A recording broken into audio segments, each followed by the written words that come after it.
আল্লাহ বলেন কুল্লো সমস্ত পৃথিবীর মানুষকে বলে দাও তিনি এক, তিনি একক, তিনি একা, তার মুখোপেক্ষী আর কেউ নাই। ভাই গো, আমার আল্লাহ আমাকে যতটা ভালোবাসেন, আমার আল্লাহ এই মানুষটাকে ততটাই ভালোবাসেন।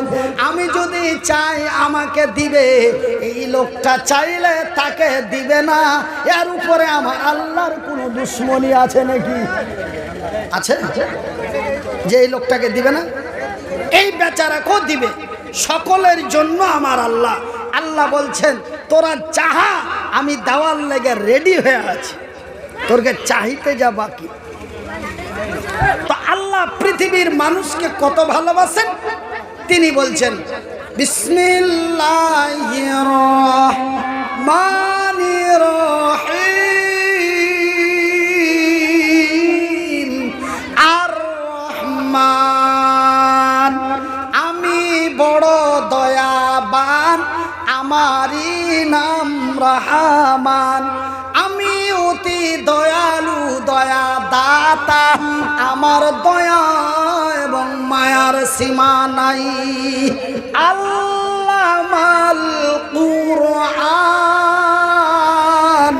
আমি তোমাদের দিয়েছি কোরআন। বাজান রে, এই কোরআন এমন এক মহান কিতাব, এই কোরআন ঈসা এক বড়ি কিতাব। বাজান রে, এই কিতাবের তুলনায় দুনিয়ায় আর কোনো কিতাব নাই। নারে তাকবীর! এই কোরআন এমন একটা কোরআন রে, এই কোরআনকে, এই কোরআন মানুষের মহা কল্যাণের সমাধান। এই কোরআন এমন একটি কোরআন, ভাইজান মেডিসিন কেমন করে তৈরি করবে, কোরআনকে যদি বলো কোরআন বলে দিতে পারবে। ভাইজি, শিক্ষা হলো মানুষের মেরুদণ্ড।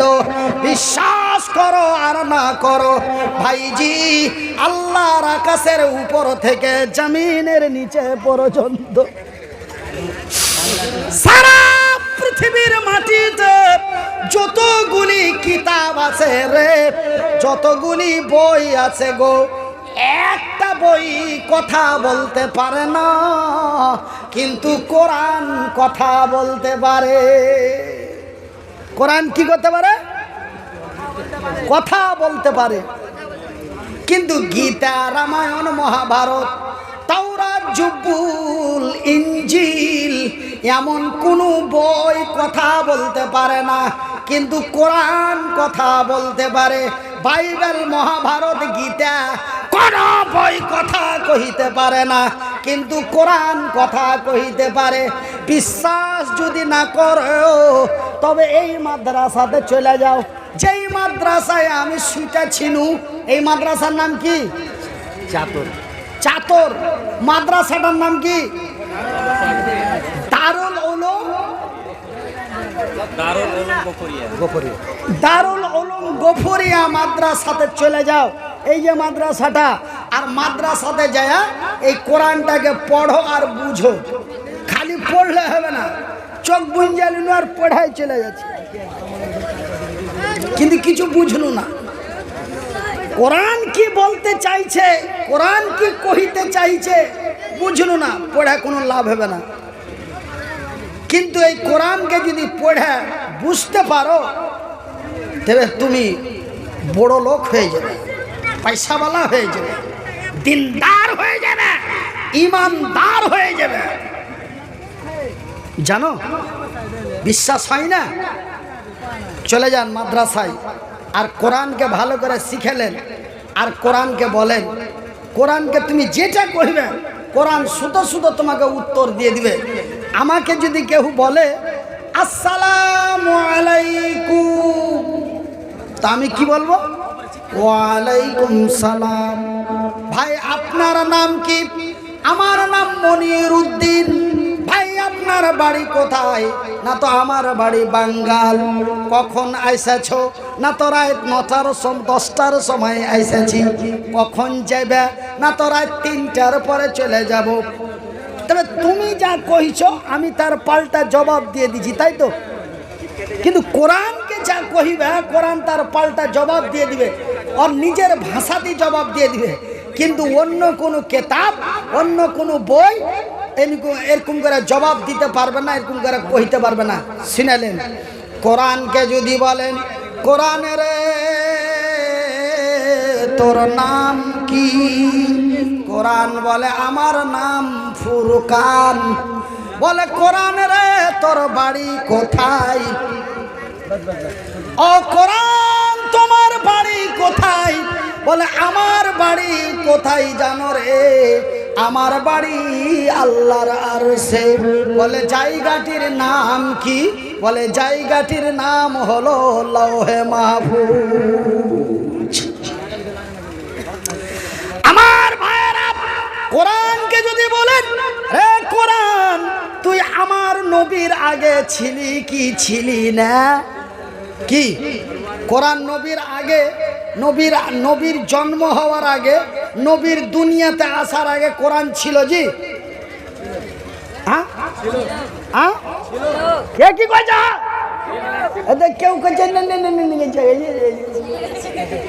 কেউ বলছে ছিল আর কেউ বলছে ছিল না। কিন্তু কোরআনকে জিজ্ঞাসা করেন, ওই কোরআনের উপরে কে কি চাপিয়ে রেখেছেন? জি নামান।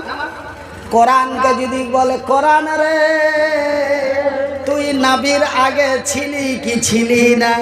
কোরআন বলে হ্যাঁ আমি ছিলাম। কোথায় ছিলি? কোরআন বলে আমি কোথায় ছিলাম জানো? বিসমিল্লাহির রহমানির রহিম। বাল হুয়া কুরআনুম মাজিদুন ফি লাউহিম মাহফুজ। রে আরারিয়া জেলার লোকেরা, রে জালালগড় মাটিয়ার লোকে, মাটিহারির লোকেরা, আমি রে চাতরার লোকেরা, আমি কোথায় ছিলাম জানো? আমি নবীর জন্মের আগে ছিলাম, কিন্তু আল্লাহর জমিনে ছিলাম না, আমার আল্লাহর আকাশে ছিলাম। যেই জায়গাটাতে ছিলাম ওই জায়গার নাম হলো লৌহে মাহফুজ। কোরআন রে তুমি কখন এসেছো? ওই লৌহে মাহফুজ থেকে কখন এসেছো? কোরআন বলে আমার নবীর জন্মের পর্বে, আমার নবীর জন্মের পরে আমি আল্লাহর নবীর কাছে এসেছি। একলাই আইসাছো না, হাইটা আইসাছো না, বাসে আইসাছো, ট্রেনে আইসাছো না, রেল গাড়িতে আইসাছো। কোরআন বলে রে পৃথিবীর মানুষেরা, আমি কোনো ট্রেন, বাসে, হেলিকপ্টারে আসি নাই। আমি এসেছি রমজান মাসের, আমি রমজান মাসে এসেছি জিবরাইলের সাথে। কখন এসেছি? কখন? রমজান মাসে। কার সুতে এসেছি? জিবরাইলের সুতে। আমি কোনো বাস, ট্রেন, হেলিকপ্টার, জাহাজে আসিনি, আমি জিবরাইলের সুতে আসছি। কখন এসেছি? রমজান মাসে। শাহরু রমাদান আল্লাযী উনজিলা ফীহিল কুরআন। রে পৃথিবীর মানুষেরা, রে বিহার বাঙ্গালের লোকেরা, আমি এসেছি জিবরাইলের সাথে, রমজান মাসে এসেছি। ওগো জিবরাইল, ওগো কোরআন বলো তো, ওগো কোরআন বলো তো, তুমি তো রমজান মাসে এসেছো। রাতে আইসাছো না দিনে আইসাছো? রাতে আইসাছো না দিনে আইসাছো? কালী পূজার রাতে আইসছো না দুর্গা পূজার রাতে আইসছো? না ঈদুল ফিতরের রাত্রে আইসাছো? না ঈদুল আজহার রাত্রে আইসাছো? না ওই চাতরার জালসার দিনের রাতে আইসাছো? কোরআন বলে রে আমি কখন এসেছি জানো? ইন্না আনজালনাহু ফি লাইলাতুল কদর। রে পৃথিবীর মানুষেরা, আমি এসেছি রমজান মাসের লাইলাতুল কদরের রাতে। নারায়ে তাকবীর। আমি কখন এসেছি? লাইলাতুল কদরের রাতে এসেছি। কোরআন রে লাইলাতুল কাদরের রাত্রে আলিত কি হইল? এটাও আল্লাহর রাত, ওইটাও আল্লাহর রাত। তো লাইলাতুল কাদরের রাতে আলিত কি হয়ে গেছে? এটা মহাভারত উল্টা গেল নাকি? বলে রে পাগলের দলেরা, রে ছাগলের দলেরা, ওই রাত কোন রাত জানিস? লাইলাতুল কদরি খায়রুম মিন আলফি শাহর। আমি যেই রাত্রে এসেছি সেই রাত্রিটি এমন মহান রাত্রে, লাইলাতুল কদরি খায়রুম মিন আলফি শাহর। সেই রাত্রিটা এমন মহান রাত্রি, যেই রাত্রে আমার আগমন হয়েছে, যেই রাত্রে আমি নবীর কাছে এসেছি, সেই রাতটা এমন মহান রাতের আলফি শাহর। সেই রাতটা অন্যান্য রাতের চাইতে হাজারো চাইতে উত্তম। এমন এক উত্তমময় রাত্রে আমি জিবরাইলের সাথে রমজান মাসে আমার নবীর কাছে এসেছি। যেই জায়গাটাতে এসেছিলে ওই জায়গাটির নাম কি? ওই জায়গাটির নাম হলো গারে হেরা।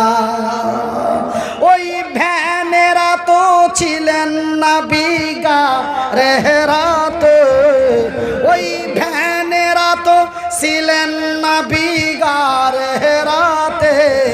এ ফুরকানে হামিদ, এ ফুরকানে হামিদ নাজিল হলো জিবরিল দারাতে। এ ফুরকানে হামিদ নাজিল হলো জিবরিল দারাতে। ইকরা বলে রুহুল আমিন, ইকরা বলে রুহুল আমিন। আমার নবী বলেন জানি না পড়িতে। এ ফুরকানে হামিদ নাজিল হলো জিবরিল দারাতে।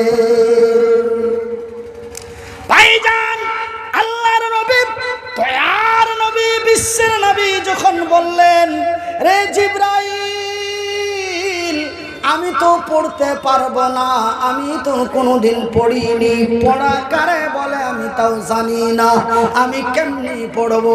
আমার আল্লাহর ফেরেশতা জিবরাইল নবীকে আমার আল্লাহকে জানিয়ে খবর দিয়ে দিলেন। আমার আল্লাহ বলেন, জিবরাইল রে, তুই আমার ফেরেশতা জিবরাইল, ও আমার সৃষ্টি নবী মুহাম্মদ, তুই হলি আমার জিবরাইল, তুই হলি আমার ফেরেশতা, ও হলো আমার নবী। দুজনকেই আমি সৃষ্টি করেছি। আমি আল্লাহ বলি রে জিবরাইল, তুই কোনো বেয়াদবি মনে করিস না, তুই কোনো বেয়াদবি মনে করিস না। পিছা দিক থেকে আমার নবীকে চাইপা ধরা কোরআন খানটা ওর সিনার মধ্যে ভরা দে, ভরা দে, চাপা ভরা দে, কপালে যা আছে দেখা যায় ভরা দে। তুই কোনো বেয়াদবি মনে করবি না, কেন তুইও আমার সৃষ্টি, ওইও আমার সৃষ্টি। আমি আল্লাহ তোকে অর্ডার দিছি, চাইপা ধর দিয়ে ভরা দে, কপালে যা আছে। এ জিবরাইলের হাত খানায় ধরলো চেপে নবীর সিনা। এ জিবরাইলের হাত খানায় ধরলো চেপে নবীর সিনা। এমনি করে নবী আমার লাগিলেন পড়িতে, নারে তাকবীর, বিসমিল্লাহির রহমানির রহিম। ইকরা বিসমি রাব্বিকাল্লাযী খলাক, খলাকাল ইনসানা মিন আলাক। ঝরঝর করে নবী পড়তে লাগলেন। যখন কোরআনটি নবীর সিনার মধ্যে দিয়ে দেওয়া হলো, বাজান রে, আমার পর্দা নাসিন মায়েরা, আমার নবী যেন কাঁপতে লাগলেন, থরথর থরথর করে কেঁপে। শরীরটা এত বিষাক্ত হয়ে নবীকে জ্বর এসে গেল। ভাই গো, এই কোরআন এমন কি মহান কিতাব, নবীর সিনার মধ্যে দেওয়া মাত্রই নবী জ্বরে আক্রান্ত হয়ে গেলেন। কোরআনকে যদি বলে, কোরআন রে তোর ওজন কত, তুই কতটা ওজন, 5 কেজি না 50 কেজি, 50 কুইন্টাল না 1 টন, কত কেজি তোর ওজন? কোরআন বলে, রে চাতরার লোকেরা, রে চাতরের লোকেরা, বিহার বাঙ্গালের লোকেরা, আমি কোরআন, এই কোরআন যদি আমার রাসূলকে না দিতেন, এই কোরআন যদি কোনো পাহাড়কে দেওয়া হতো রে, পাহাড়ে দেওয়া মাত্রই পাহাড়টা ভেঙে চুরমার হয়ে যেত। আমি এতটা ওজনের একটি কোরআন যদি পাহাড়ের উপরে দেওয়া হতো, পাহাড়কে যদি দিয়ে দিত, পাহাড়টা ভেঙে চুরমার হয়ে ধুলা ধুলা হয়ে ভুসা ভুসা হয়ে যেত। নবী বলেন ও খাদিজা, ঠান্ডায় কাঁপে মোর কলিজা। নবী বলেন ও খাদিজা, ঠান্ডায় কাঁপে মোর কলিজা। উড়াও চাদর জান চলে যাই জ্বরের জ্বালাতে। ফুরকানে হামিদি নাজিল হইল জিবরিল দারাতে। ফুরকানে হামিদি নাজিল হইল জিবরিল দারাতে। ওই ভ্যানেরা তো ছিলেন নাবিগার রাত। ওই ফুরকানে হামিদি নাজিল হলো জিবরিল দারাতে। আমার ভাইরা, আমার বন্ধুরা, তবে আমি মনিরউদ্দিন আপনাদের ভাই, আপনারা যেন আমার ভাই, হাত দুটি জড়িয়ে বলে যাই বন্ধুরে, এরা আমার পর্দা নাসিন মায়েরা, তোমাদের মাথায় হাত রেখে বলি মা, তোমাদের মাথায় হাত রেখে বলি বোন, তোমাদের কাছে বাপ আব্বাজি, আমার বড় ভাইরা, আপনাদের মাথায় হাত রেখে বলছি, আপনাদের বুকে জড়িয়ে আকুলি বিকলি কাকুতি মিনতি করে বলছি, আপনারা এই ছোট্ট ছোট্ট বাচ্চাগুলিকে, এই ছোট্ট ছোট্ট বাচ্চিগুলিকে নবীর মাদ্রাসায় লেখাপড়া করান। ভাই গো, লেখাপড়া এত দামি জিনিস, লেখাপড়া এত দামি জিনিস ভাইজি। এই লেখাপড়া করার কথার कहर যখন মনে করি, বুকটা যেন ফাইটা যায়। কবরে শুতে আছে মার কথা মনে পড়ে যায়। ভাইজি, কত কষ্ট করে লেখাপড়া করেছি। আপনাদের একড়া বানসার বলে গ্রাম আছে, একড়া বানসার বলে গাঁ আছে। ওই একড়া বানসারের অনেক তালবিলিম আমার সাথে লেখাপড়া করেছে। মাওলানা আরজাউল হক, মাওলানা আব্দুল তোয়াব, তারা আমার সাথে লেখাপড়া করেছে। ভাইজি, বাপের কিছু ছিল না, মার কাছে কিছু ছিল না, কিন্তু মা এই কোরআনের শিক্ষা দেওয়ার লেগে, এই মাদ্রাসাতে পড়ার লেগে কত কষ্ট করেছে জি ভাই। আল্লাহর নবী, আমার আল্লাহ যদি আমার নবীকে পড়তে না কহিত, আমার নবী যদি না পড়তো, নবী যদি পড়ার ব্যবস্থা করে না দিত, ভাইজি মাগে হাত দুটি ধরে বলি মা, ছেলে পিলাকে লেখাপড়া করাও, বেটা বেটিকে লেখাপড়া করাও। আজ এই মাদ্রাসাতে ঢুকাম যেন দেখি অনেক বাচ্চিগুলি লেখাপড়া করেছে, অনেক বাচ্চাগুলি লেখাপড়া করছে, তাদের দেখে যেন কলিজাটা জুড়িয়ে যায়। ভাই গো, আজ যদি ছেলে পিলাকে লেখাপড়া না করাইতো, ভাইজান ভাইজি, যদি ছেলে পিলাগালাকে যদি গাঁওয়ার গাড়ুয়া করে থুইতুম, তবে ছেলে পিলাকে যদি লেখাপড়া না করাইতুম, নিজে যদি লেখাপড়া না করতুম, আজ 12 তালা বিল্ডিং এর মালিক থাকতো। যদি ছেলে পিলাকে লেখাপড়া না করাইতুম, চাংড়া পিলাকে যদি লেখাপড়া না করাইতুম, ছেলে পিলা নিজে যদি লেখাপড়া না করতুম, যে হারে ইনকাম করি এই হারে ইনকাম। वइन्ना अलैकुम लहाफिज़ीन किरामन कातिबीन, मेरे बंदो, हमने तुम्हारे आमाल को रिकॉर्ड करने के लिए किरामन कातिबीन को मुकर्रर कर दिया है। यालमून मा तफ़अलून, वो तुम्हारे एक एक अमल को रिकॉर्ड कर रहे हैं, वो तुम्हारी एक एक हरकत को लिख रहे हैं। ओ मेरी प्यारी माँ बहनों, तुम जलसे में आकर के क्या क्या बातें कर रही हो, किसकी शिकायतें कर रही हो। कोई बहू अपनी सास की शिकायत कर रही है, कोई ननद अपनी भाभी की शिकायत कर रही है, कोई देवरानी जेठानी की ग़ीबत कर रही है। तुम ज़ुबान से जो बोल रही हो, मा यल्फ़िज़ु मिन क़ौलिन इल्ला लदैहि रक़ीबुन अतीद, तुम्हारी ज़ुबान से जो अल्फाज निकलते हैं वो भी रिकॉर्ड किए जा रहे हैं, वो भी अल्लाह के यहाँ नोट किए जा रहे हैं। तो हम तो तन्हाई में बैठकर कभी अल्लाह को याद नहीं करते, हम तो गुनाह करते हैं, हम तो अल्लाह को नाराज़ करते हैं। اور آپ کے سیمانچل میں تو یہ ماحول بنا ہے کہ صاحب مدرسے میں 10,000 روپیہ چندہ دیا ہے تو جب تک 10 منٹ تک یہاں مائک میں ہمارے لمبی چوڑی دعا نہ ہو تب تک ہمارے دل کو سکون نہیں ملے گا. وہ سب دور بھول جاؤ, نیکی کر دریا میں ڈال. آج کل کا ماحول کیا ہے؟ نیکی کر فیس بک پر ڈال, نیکی کر یوٹیوب پر ڈال, نیکی کر واٹس ایپ پر ڈال, نیکی کر اسٹیٹس پر ڈال. آج تو وہ دور آ گیا. آج نیکی کم اور پرچار زیادہ کیا جاتا ہے. 10 لوگوں کو کھانا کھلا کے 100 لوگوں کو دکھایا جاتا ہے. تو وہ دور آ گیا. میرے پیارے ساتھیوں, صحابہ کرام کو دیکھو, وہ بیچارے اتنے نیک تھے کہ اگر کبھی کوئی نیکی نہیں کر پاتے تھے تو نیکی نہ کر پانے کے غم میں وہ روتے تھے.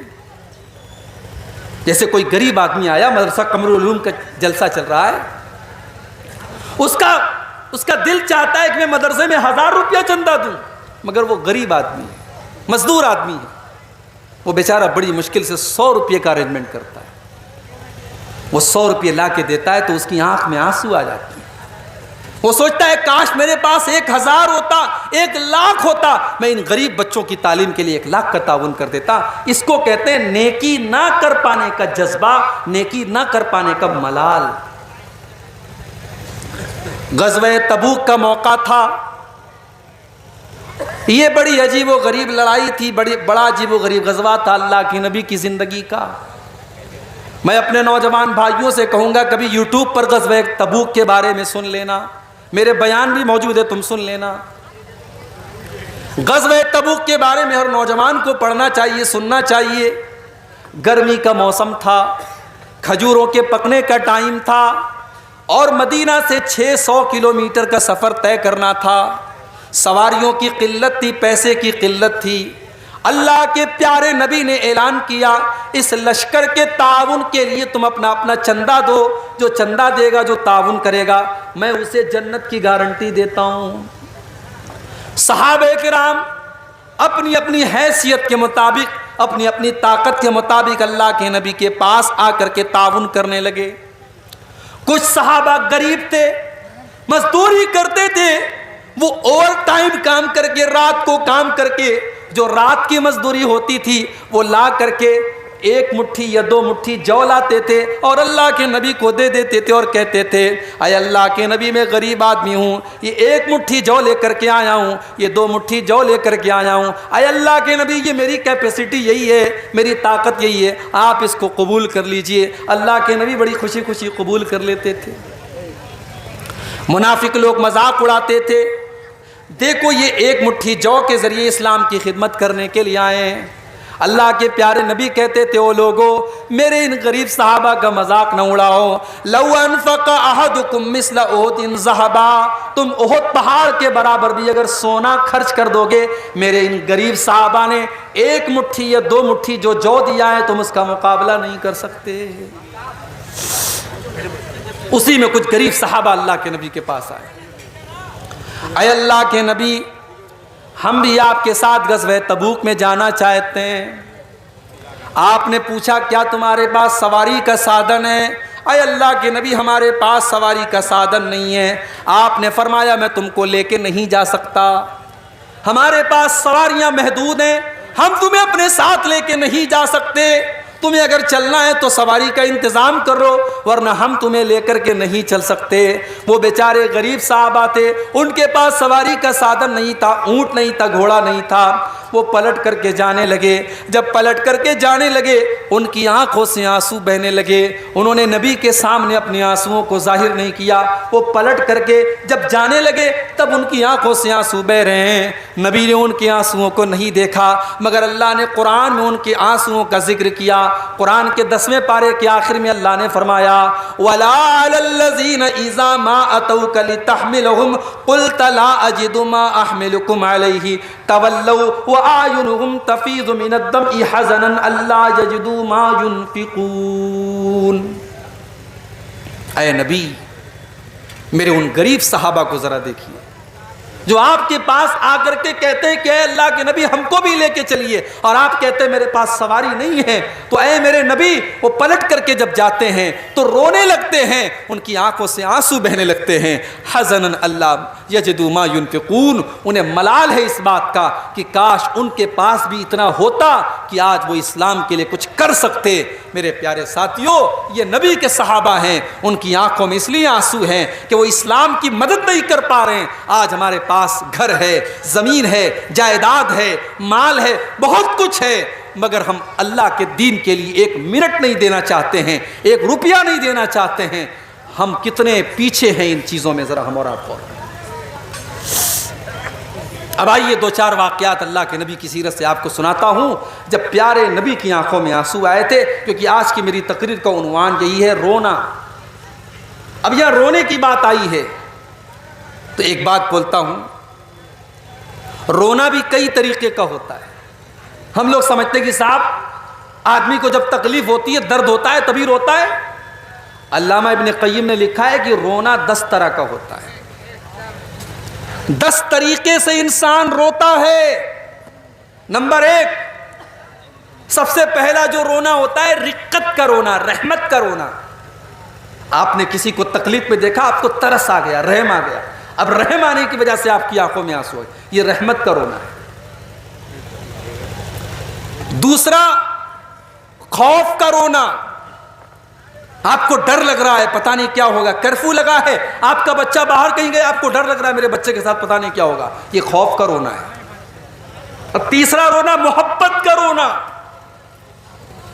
شوہر پورنیہ سے ممبئی گیا ہے کام کرنے کے لیے، بیوی سے دور ہے، بیوی شوہر سے بات کر رہی ہے، بیوی کی آنکھوں میں آنسو آ گئے، یہ محبت کا رونا ہے۔ بیٹا سعودی گیا ہے، ماں بچے سے بات کر رہی ہے، ماں کی آنکھوں میں آنسو آ گئے، یہ محبت کا رونا ہے۔ یہ رونے کی تیسری قسم ہے۔ نمبر 4، خوشی کا رونا۔ بچہ امتحان میں کامیاب ہو گیا، گھر میں آیا، ماں کو سنایا، ماں رونے لگی۔ بیٹا قرآن کا حافظ بن گیا، گھر میں آیا، باپ رونے لگا، خوشی کا رونا۔ اور علامہ ابن قیم کہتے ہیں نا، خوشی کا جب رونا ہوتا ہے تو آنسو ٹھنڈے ہوتے ہیں، اور جب تکلیف میں آدمی روتا ہے تو آنسو گرم ہوتے ہیں۔ بڑے پتے کی بات ہے۔ اسی لیے عربی میں خوشی کی کوئی جب خبر ملتی ہے تو کہا جاتا ہے قرۃ عینی، میری آنکھوں کی ٹھنڈک ہے یہ چیز۔ جیسے اللہ کے نبی نے نماز کے بارے میں فرمایا، جعلت قرۃ عینی فی الصلاۃ، نماز میری آنکھوں کی ٹھنڈک ہے۔ جب آدمی خوش ہوتا ہے تو آنکھوں سے ٹھنڈا آنسو نکلتا ہے۔ اور رونے کی 5ویں قسم، درد اور تکلیف سے رونا۔ چوٹ لگ گئی، آپ کی آنکھوں میں آنسو بہنے لگا، بچھو نے ڈنک مار لیا، آنکھوں سے آنسو بہنے لگا، تو تکلیف کا رونا ہوتا ہے۔ رونے کی 6ٹھی قسم، غم اور ملال کا رونا۔ باپ کا انتقال ہو گیا، بیٹا رو رہا ہے، بیوی کا انتقال ہو گیا، شوہر رو رہا ہے، یہ غم کا رونا ہے۔ اس کے بعد رونے کی 7ویں قسم، علامہ ابن قیم کہتے ہیں کمزوری اور بڑھاپے کا رونا۔ انسان بوڑھا ہو گیا، 70-80 سال کا ہو گیا، اب بیچارہ چل نہیں پا رہا ہے، اس کی آنکھوں سے آنسو آ گئے۔ رونے کی 8ویں قسم، نفاق کا رونا، نقلی رونا، دکھاوٹی رونا۔ جیسے یوسف علیہ السلام کے بھائی لوگ آئے تھے اپنے باپ کے پاس، وَجَاءُوا أَبَاهُمْ عِشَاءً يَبْكُونَ، رات کو اپنے باپ کے پاس روتے ہوئے آئے، ابا جان ہم کھیلنے چلے گئے تھے اور یوسف کو سامان کے پاس چھوڑ کے چلے گئے تھے، یوسف کو بھیڑیا کھا گیا۔ رو رہے تھے، نقلی رو رہے تھے، یہ نفاق کا رونا تھا۔ اور رونے کی 9ویں قسم، کرائے کا رونا۔ عرب میں بہت ساری عورتوں کو کرایہ دے کر، پیسہ دے کر بلایا جاتا تھا، میت پر رویا کرتی تھی۔ آج بھی راجستھان وغیرہ میں بہت ساری عورتیں یہ کام کرتی ہیں، اس کو کہتے ہیں کرائے کا رونا۔ اور رونے کی 10ویں قسم، موافقت کا رونا۔ کوئی رو رہا ہے، اس کو روتے ہوئے دیکھ کر کے آپ رونے لگے، تو یہ رونے کی 10 قسمیں ہیں۔ لیکن اس میں جو رونا اللہ کو پسند ہے وہ یہ ہے کہ انسان اللہ کے خوف سے روئے۔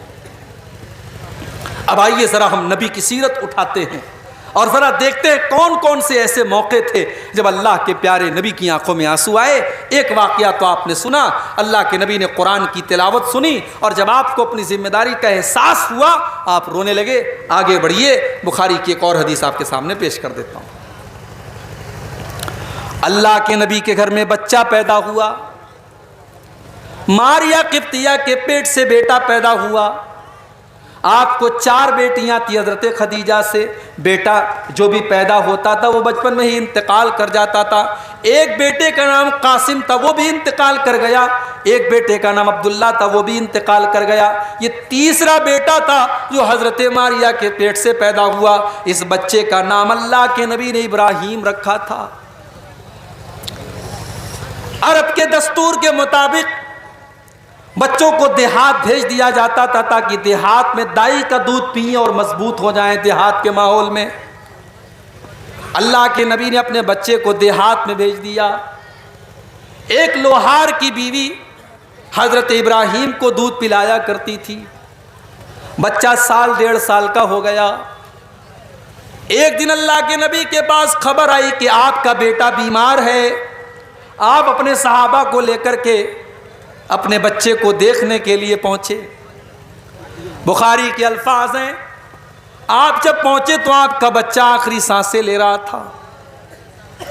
ابراہیم رضی اللہ تعالیٰ عنہ آپ کے بیٹے ہیں. آپ نے اپنے بیٹے کو گود میں لیا. وَنَفَسُهُ تَقَاقَعُ، بچے کی سانسیں اکھڑ رہی تھیں. بچہ آخری سانسیں لے رہا تھا. اپنے بیٹے کی موت کا یہ منظر دیکھ کر کے اللہ کے نبی کی آنکھوں میں آنسو آ گئے اور اللہ کے نبی رونے لگے. میرے پیارے ساتھیوں، آج کہنے والے یہاں تک کہہ دیتے ہیں اللہ کے پلے میں وحدت کے سوا کیا ہے، لینا ہے جو لے لیں گے ہم دامان محمد سے. او لوگوں، اللہ کے فیصلے کے آگے تو میرے نبی بھی مجبور ہیں.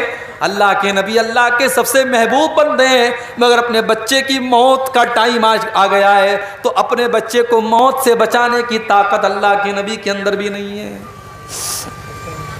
بیٹا آخری سانسیں لے رہا ہے، بیٹا دم توڑ رہا ہے اور اللہ کے نبی کی آنکھوں میں آنسو ہیں.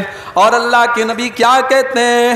ان العین تدمع والقلب یحزن ولا نقول الا ما یرضى ربنا. اے میرے بچے ابراہیم، تیرے باپ کا دل غمگین ہے، تیرے باپ کی آنکھوں سے آنسو بہ رہے ہیں، مگر تیرا باپ اپنی زبان سے کوئی ایسی بات نہیں نکالے گا جس سے اللہ ناراض ہو جائے. اے میرے بچے، تیرا باپ اپنی زبان سے کوئی ایسی بات نہیں نکالے گا جس سے اللہ ناراض ہو جائے. میرے نبی نے صبر کی مثال پیش کی. میرے بھائی، آج کتنی عورتوں کا بچہ مر جاتا ہے، عورتیں جذبات میں آ کر کے کہہ دیتی ہیں اللہ کو میرا ہی بیٹا اٹھانا تھا. خبردار ایسا جملہ کبھی استعمال مت کرو.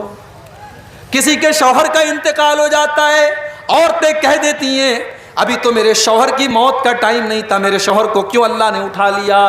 میری پیاری ماں بہنوں، میرے پیارے ساتھیوں، موت کا ٹائم جب آتا ہے تبھی موت آتی ہے، 1 سیکنڈ پہلے نہیں، 1 سیکنڈ بعد میں نہیں. اللہ کے نبی اپنے بچے کی موت کے اوپر رو رہے ہیں مگر زبان سے کوئی ایسی بات نہیں نکالتے جس سے اللہ ناراض ہو جائے. اور اگر آپ نے مرنے والے کا نام لے لے کر کے آپ نے رونا پیٹنا کیا تو مرنے والے کو تکلیف ہوگی. اللہ کے پیارے نبی فرماتے ہیں ان المیت یعذب ببکاء اہلہ، مرنے والا اپنے گھر والوں کے رونے کی وجہ سے اس کو عذاب دیا جاتا ہے. اگر رونے والے شریعت کے خلاف طریقے سے روتے پیٹتے ہیں تو اس کو عذاب دیا جاتا ہے مرنے والے. اور آگے بڑھیے. اللہ کے نبی کی آنکھوں میں آنسو کب آئے؟ آپ کی بیٹی زینب، ان کے گھر میں ایک بچہ تھا، بچے کے انتقال کا ٹائم آ گیا، بچے کی موت کا ٹائم آ گیا. حضرت زینب نے اللہ کے نبی کے پاس پیغام بھجوایا کہ آپ کے نواسے کا آخری ٹائم ہے، آپ جلدی سے چلے آئیے، اپنے نواسے کو دیکھ لیجئے. اللہ کے نبی نہیں جاتے ہیں بلکہ اپنی بیٹی کو یہ پیغام بھجواتے ہیں اِنَّا لِلَّهِ مَا آتَا وَلَهُ مَا خَسْ. اے میری بچی، اللہ تعالیٰ کی مرضی ہے، وہ جو چاہتا ہے لے لیتا ہے، وہ جو چاہتا ہے دے دیتا ہے. فَلْتَصْبِرْ وَلْتَعْتَصِبْ. اے میری بچی، تو صبر سے کام لے اور ثواب کی امید رکھ.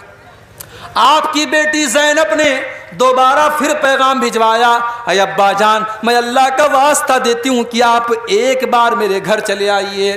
اللہ کے نبی اپنی بیٹی کے گھر پہنچتے ہیں، اپنی بیٹی کے گھر پہنچے اور نواسے کا انتقال ہونے والا ہے، نواسے کا آخری ٹائم ہے اور نواسے کو اللہ کے نبی گود میں لیتے ہیں اور آپ دیکھتے ہیں کہ نواسا آپ کا آخری سانسیں لے رہا ہے، آپ کا نواسا موت اور زندگی کی لڑائی لڑ رہا ہے، آپ کا نواسا دنیا سے جا رہا ہے۔ اللہ کے نبی کی آنکھوں سے آنسو بہنے لگتے ہیں۔ صحابہ کہتے ہیں اے اللہ کے نبی ہم یہ کیا دیکھ رہے ہیں، آپ کی آنکھوں میں آنسو بہ رہے ہیں، آپ رو رہے ہیں۔ اللہ کے نبی فرماتے ہیں ہذہ رحمت جعلها اللہ فی قلوب عبادہ، او لوگو یہ تو رحمت کی نشانی ہے جو اللہ نے اپنے بندوں کے دل میں ڈالی ہے۔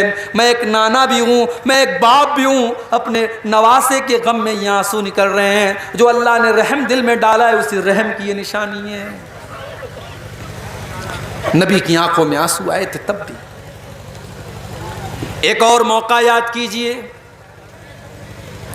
بدر کا میدان ہے، 17 رمضان کو بدر کی لڑائی لڑی گئی، 16 رمضان کی رات بدر کے میدان میں اللہ کے پیارے نبی قبلہ کی طرف ہاتھ اٹھا کر کے دعائیں کر رہے ہیں اور کہہ رہے ہیں اللہم آتنی ما وعدتنی، اللہم انجز لی ما وعدتنی، اے اللہ تو نے جو وعدہ کیا ہے تو اپنا وعدہ پورا فرما، اے اللہ تو اپنے وعدے کا پکا ہے، تو اپنا وعدہ پورا فرما۔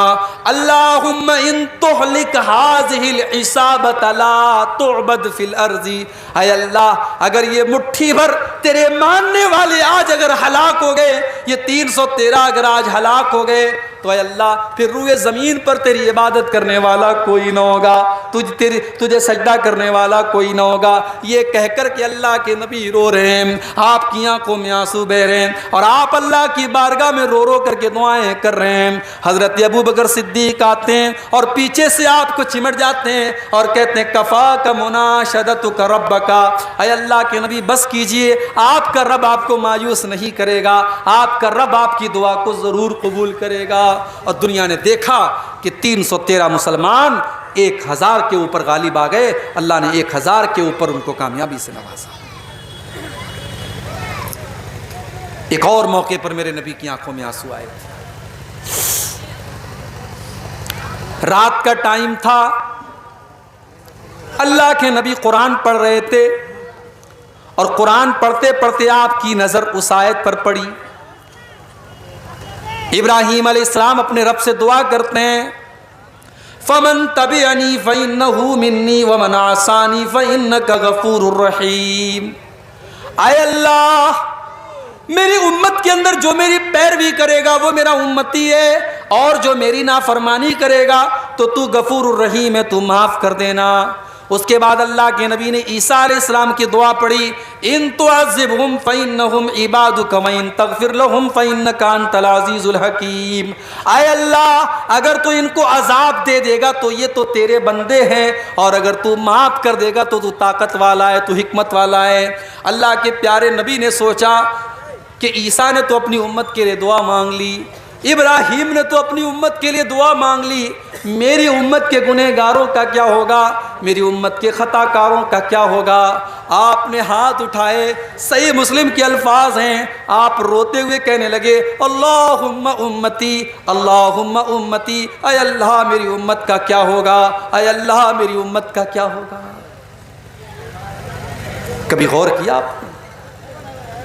میرے نبی کو نمازیوں کی چنتا نہیں ہے، میرے نبی کو بے نمازیوں کی چنتا ہے، میرے نبی کو تہجد پڑھنے والوں کی فکر نہیں ہے، میرے نبی کو تو اپنی امت کے گنہگاروں کی فکر ہے کہ ان کا بیڑا کیسے پار ہوگا، وہ کیسے قیامت کے دن نجات پائیں۔ آپ اپنی امت کے گنہگاروں کے لیے رو رہے ہیں اور اللہ کی بارگاہ میں دعا کر رہے ہیں کہ اللہ میری امت کو بچا لینا، اے اللہ میری امت کو بچا لینا۔ اللہ نے جبریل کو بھیجا، اے جبریل جاؤ میرے نبی سے پوچھو کیوں رو رہے ہو؟ آپ نے فرمایا میں اپنی امت کے لیے رو رہا ہوں۔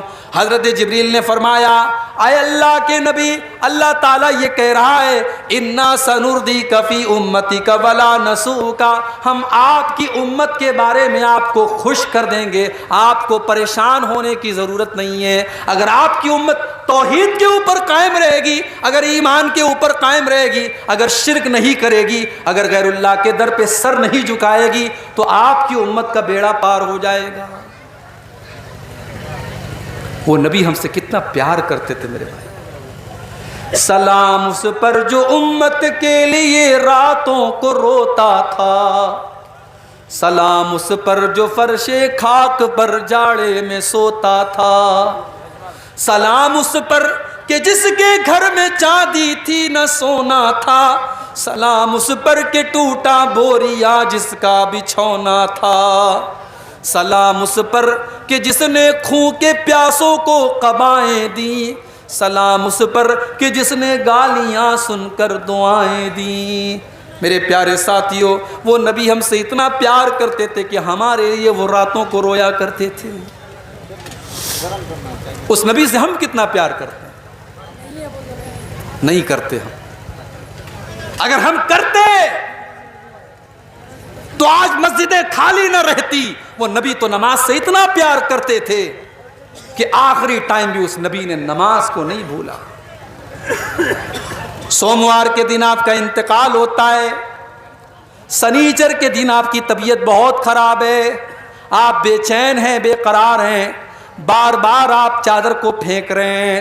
ام حبیبہ کہتی ہیں آپ کی زبان سے الفاظ نہیں نکل پا رہے تھے، میں نے کان لگایا، میں نے غور سے سنا کہ دیکھوں اللہ کے نبی کی زبان سے کیا نکل رہا ہے۔ آخری ٹائم اللہ کے نبی کہہ رہے تھے الصلاۃ الصلاۃ وما ملکت ایمانکم، او لوگو نماز کی پابندی کرنا، نماز کا خیال کرنا، نماز کو نہیں چھوڑنا، نماز سے لاپرواہی مت کرنا۔ آخری دن بھی آپ کو نماز یاد تھی۔ آپ جب ٹینشن میں ہوتے تھے آپ حضرت بلال سے کہتے تھے یا بلال ارحنا بالصلاۃ، اے بلال جلدی سے اذان دے دو اور مجھے نماز کے ذریعے سکون پہنچاؤ، جب تک نماز نہیں پڑھ لوں گا مجھے سکون نہیں ملے گا۔ او نبی سے محبت کا دعویٰ کرنے والو، او نبی پر جان چھڑکنے کا دعویٰ کرنے والو، تم ایک ٹائم کی نماز نہیں پڑھتے ہو اور دعویٰ کرتے ہو کہ ہم نبی کے لیے جان دے دیں گے۔ ارے جان بعد میں دینا، پہلے اپنی نیند تو قربان کر کے فجر کی نماز تو پڑھو، تم جان کیا دو گے؟ نماز نہیں پڑھتے کیوں صاحب؟ ارے مولوی صاحب دکان بھی تو چلانا ہے۔